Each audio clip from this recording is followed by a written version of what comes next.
If you've been scrolling online and stumbled upon Packuum.com's sleek ads showing off their 3-in-1 tote bag, VacPack Travel Bag, or that modern lunch backpack that supposedly changes how you carry your world, you're not alone.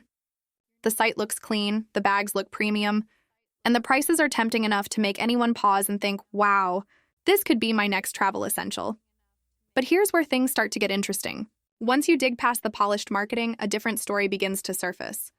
The website is surprisingly new, registered only in February 2025, which already raises a few eyebrows. And while Packuum proudly displays glowing testimonials, many of them look oddly generic, like they were copied and pasted rather than written by real customers.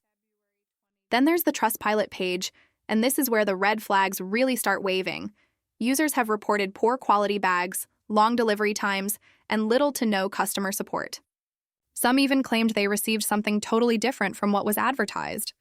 Adding to the doubt, Packuum provides no real founder information, no company background, and not even a working contact number, which makes it difficult to trust them if anything goes wrong. Even the product photos seem suspiciously familiar, appearing on other online stores with slightly altered names. On the surface, Packuum has everything a trendy brand should: beautiful visuals, clever marketing, and appealing product designs. But behind the scenes, there's not much transparency or accountability to back those promises. So is Packuum a total scam? Not necessarily. But it's definitely a store that deserves caution before you hand over your money. In a world full of too-good-to-be-true deals, Packuum.com sits right in that gray zone, stylish on the outside, but with enough warning signs to make you think twice before you click buy.